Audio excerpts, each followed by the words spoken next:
ఇవాళ ఏంటి గుమ్మడికాయ కూర వండుతున్నావా? గుమ్మడికాయ కూర మాకు పెరట్లో పండేవి బాగా. అవి ఇవే తింటుండేవాళ్ళం అప్పుడప్పుడు తరచు. ఇంకా అంటే బయట ఏం వచ్చేవి కావు, బయట ఏం వచ్చేవి, ఇంట్లో పండినవే తింటుండేవాళ్ళం.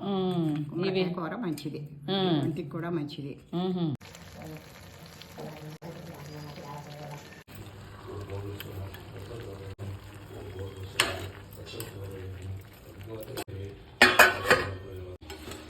కూర పెళ్ళిళ్ళకి శుభకార్యాలన్నిటికీ గుమ్మడికాయ కూర వాడతారు.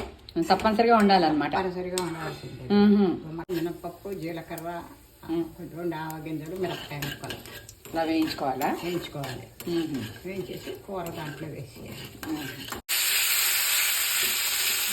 కలుపుకోవాలి. దీంట్లో పచ్చి కొబ్బరి కూడా వేస్తే చాలా బాగుంటుంది, రుచిగా ఉంటుంది. దీంట్లో గుమ్మడికాయ వడియాలు కూడా వేసుకోవాలి. ఓహో, ఇప్పుడు గుమ్మడికాయ వడియాలు కూడా వేయించి వేస్తావా? 2 ముక్కలు ఇందులో వేస్తే 2 ముక్కలు మంచిగా తింటే చాలా బాగుంటుంది. గుమ్మడికాయ వడియాలు ఇలా ముక్కలు వేసి ఇందులో వేసి అచ్చంగా బెల్లం వేసి చేస్తారు. గుమ్మడికాయ కూర కన్నా బాగుంటుంది. కొబ్బరి వేస్తే మంచి రుచి వస్తుంది. 2 వడియాలేమో పక్కన పెట్టుకుని నంచుకు తింటే ఇంకా బాగుంటుంది.